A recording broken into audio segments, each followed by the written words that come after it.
এটা জেনে খুবই আমি আনন্দিত যে এসআর ত্রিপুরাতে চালু হতে যাচ্ছে।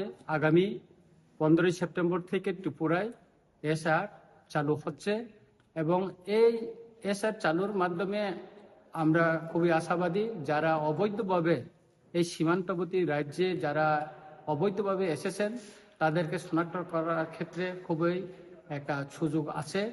এবং কেননা এসআর এর মাধ্যমে যারা দীর্ঘদিন আমাদের এখানে অবৈধভাবে ভোটার তালিকায় নাম উঠিয়ে যারা এখানে বসবাস করছে, আমাদের অধিকারগুলি যারা কেড়ে নিচ্ছে, আমাদের অধিকার সহ সুযোগ সুবিধাগুলি যারা বুক করছে, তাদের এগেনস্টে এটা একটা বড় পদক্ষেপ নির্বাচন কমিশনের।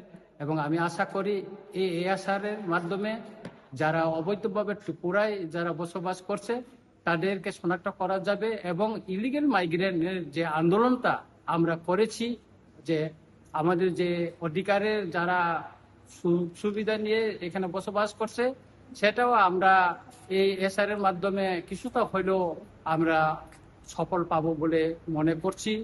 এবং আমি ত্রিপুরার সকল অংশের জনগণকে বলবো, আপনারা নির্ভয়ে বিএলওদেরকে সহযোগিতা করুন এবং এসআর কাজে আপনারা সহযোগিতার মাধ্যমে ত্রিপুরার স্বাভাবিক পরিস্থিতি এবং আগামী দিন উন্নয়নের জন্য এবং এখানে যাতে বহিরাগতরা এসে আমাদের অধিকার কেউ ছিনে না নিতে পারে সেই ব্যবস্থার জন্য আপনারা একসঙ্গে বিএলওদেরকে সহযোগিতা করে এই এসআর এর কাজটাকে আপনারা সহযোগিতা করুন, এই আবেদন আমার রইল।